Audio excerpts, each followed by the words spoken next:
Trump wait for the call. Classic power move. Putin is meant to be seeking the Trump around now, but he's talking to a room full of oligarchs instead. Instead, if he's going to be late, Putin waves off the question. Asked if he's going to be late, Putin waves off the question and says not to listen to his spokesman. Заявлением Дмитрия Сергеевича Пескова у вас разговор должен до 18 часов состояться.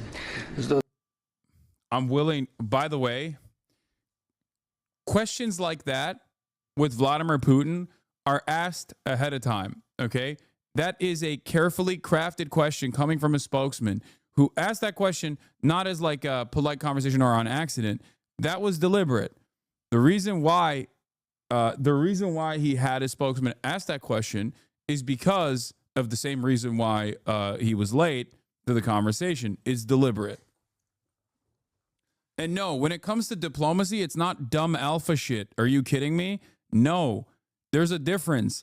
Dumb alpha shit is entirely different when we're talking about global diplomacy. The reason why he's doing that is to say, I hold the cards, you don't, to Donald Trump.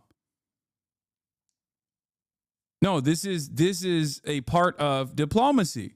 He is not just aura farming or clip farming or being like an alpha bro or whatever. He is saying to Donald Trump, you look weak. You are weaker. You have to entertain. Because you came out and you said, I'm going to end the war in Ukraine in a day, like an idiot, and then actively undermined Zelensky, actively undermined the Ukrainian position, even went as far as like refusing to do intelligence sharing for an extended period of time with Ukraine. You set yourself up for this. You are reliant on me coming to the table and conceding to any demands that you make.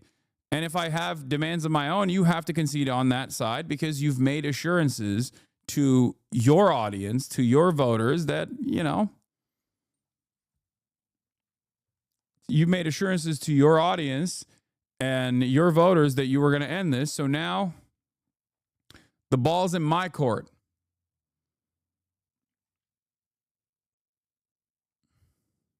Дональдом Трампом. Не знаю, насколько он... Работа такая. Ну, не знаю, сейчас надо посмотреть, что на эту фразу скажет. By this count and the timing the Kremlin announced earlier, Putin was 1 hour late to his call. 1 hour late. He made Donald Trump wait for an hour. He made America wait for 60 whole minutes, dude. Are you crazy?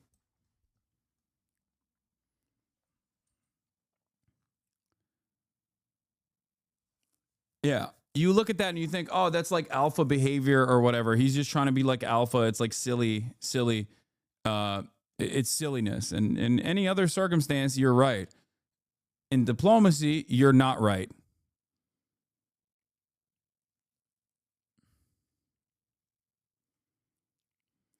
Putin, let's continue. Putin did agree to Trump's proposal for a moratorium on strikes on energy infrastructure and a maritime security initiative in the Black Sea, but Ukraine and Russia have reached agreements on that before, even though they've broken down.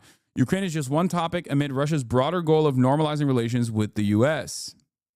They discussed a broad spectrum of directions where the U.S. and Russia could cooperate further, including mutually beneficial partnership in economics and energy. Russia and the U.S. will work together on other issues like the Middle East. There will be joint efforts to stabilize the situation in crisis zones, as well as establishing cooperation on nuclear non-proliferation and global security. The U.S. and Russia are going to host hockey matches, the NHL and KHL players. That would do a lot to end Russia's sporting isolation after invading Ukraine. Incredible.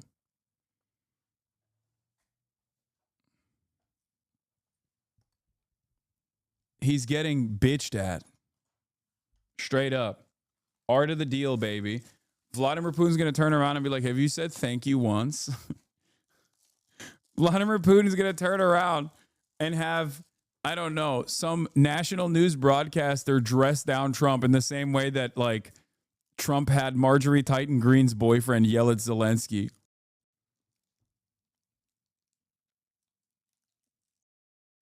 Then turn around and say, have you said thank you once? suka, блядь. Have you said thank you once? Давай, давай.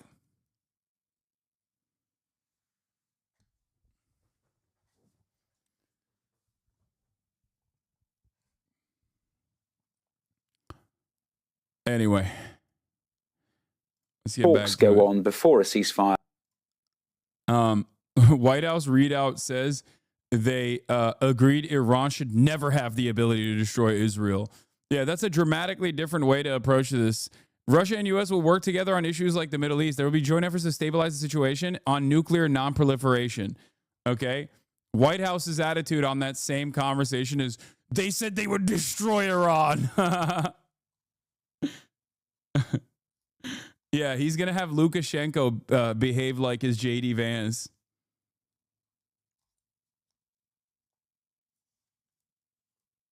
Yeah. The leader spoke broadly about the Middle East and region's potential cooperation to prevent future conflicts. They further discussed the need to stop proliferation of strategic weapons and will engage with others to ensure the broadest possible application. The two leaders shared the view that Iran should never be in a position to destroy Israel.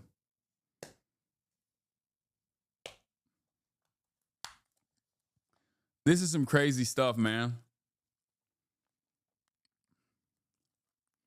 So I guess Iran is getting that nuclear program after all. Who knows? Who knows? The more gains Russia makes